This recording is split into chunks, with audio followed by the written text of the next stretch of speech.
नमस्कार मित्रांनो.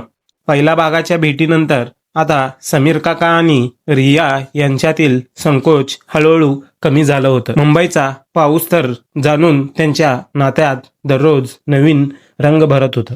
काका भाग सेकंड. सकाळचे 7:30 वाजले होते. समीर काका गॅलरीत उभे राहून वर्तमानपत्र वाचत होते.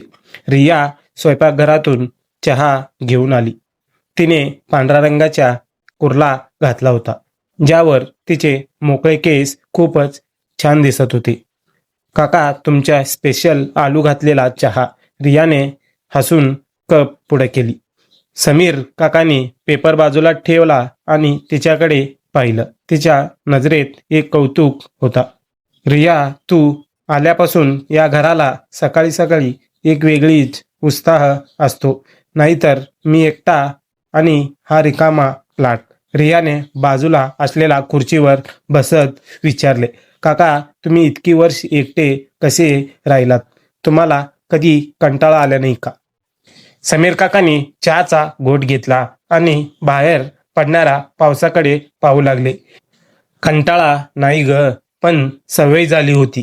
कदाचित मी कोणाची तरी वाट पाहत होतो आणि ती वाट अजून पूर्ण झालेली असं वाटत नाही. रिया त्या वाक्याचा अर्थ कळालं होतं. तिने लाजून नजर खाली वळवली. दोघांमध्ये एक शांतता पसरली, पण ती शांतता बोचणारी नव्हती, तर सुखात होती. त्या दिवशी रविवारी सुट्टी असल्यामुळे समीर काकांनी ठरवलं की आज रियाला दक्षिण मुंबईतील काही जुन्या वस्तू दाखवायचा. त्यांनी त्यांची गाडी काढली आणि दोघं फिरून आले. गाडीत रेडिओवर जुनी गाणे वाजत होते. अजीब दस्ताओ है ये, हे गाणं लागलं आणि समीर काका गुणगुणू लागले. काका, तुमचा आवाज खूप छान आहे, रियाने आश्चर्याने म्हटले. कॉलेजमध्ये असताना मी गायचो ग, पण नंतर मुंबईच्या या धावपळीत छंद मागे पडला. काका हसून म्हटले. रियाने हळूच त्यांचा हात पकडला, जो घेरवर होता.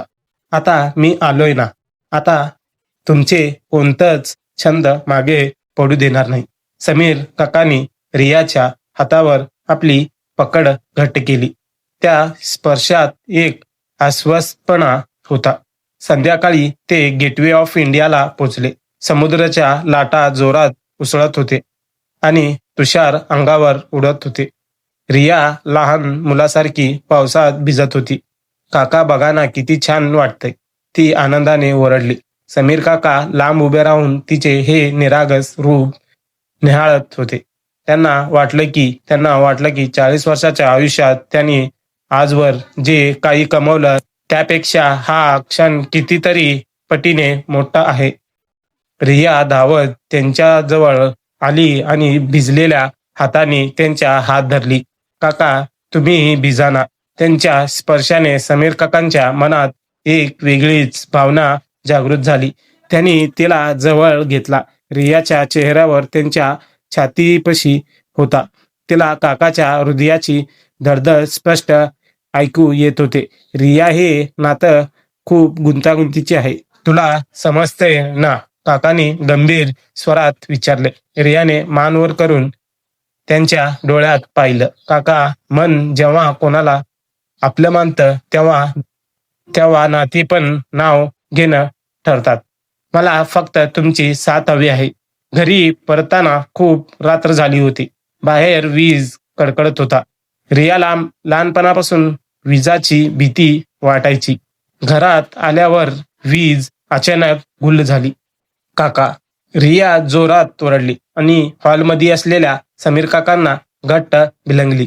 अंधारात काकांनी तिला सावरलं. मी आहे ना ग, घाबरू नकोस. काकांनी मेणबत्ती पेटवली.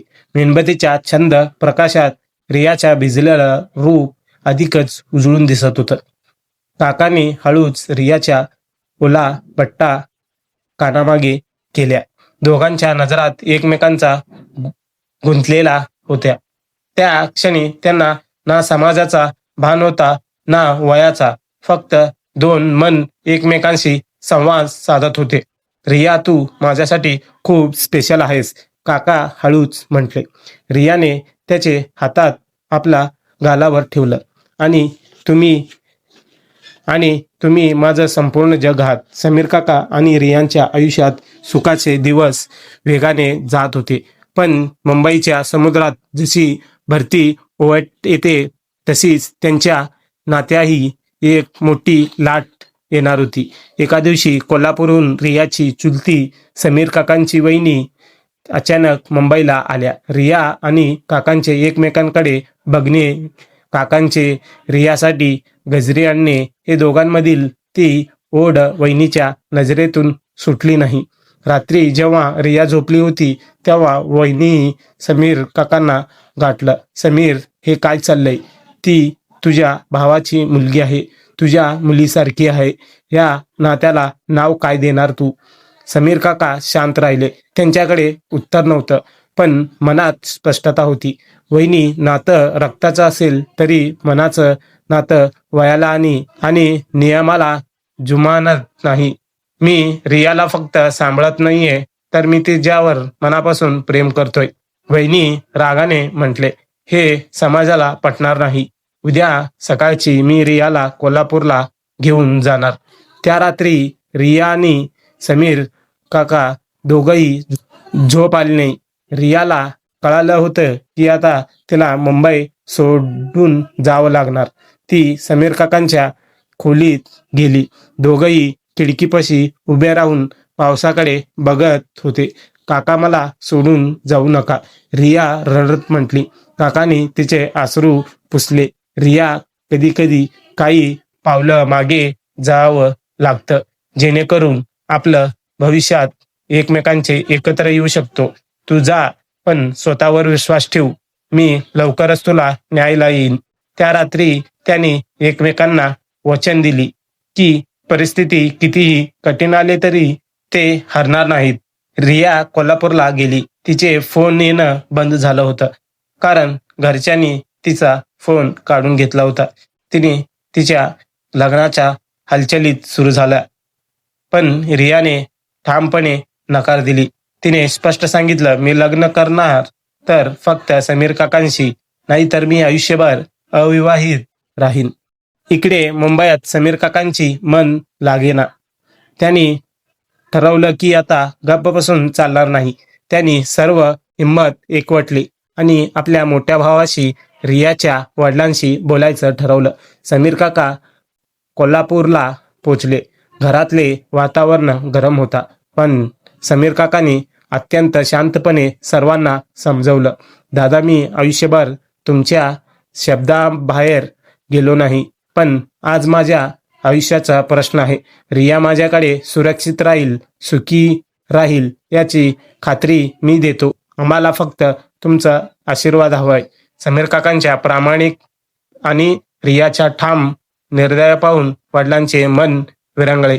त्यांना समजले की हे केवळ आकर्षण नाही, तर दोन जीवांचे घट्ट नातं आहे.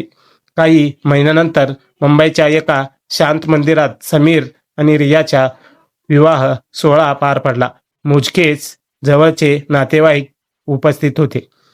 तर असं हा कथेचा एंड झाला.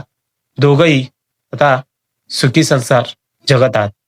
तर व्हिडिओ आवडले असेल तर लाईक करा, चॅनलला सबस्क्राईब करा आणि बेल आयकॉन दाबायचं विसरू नका.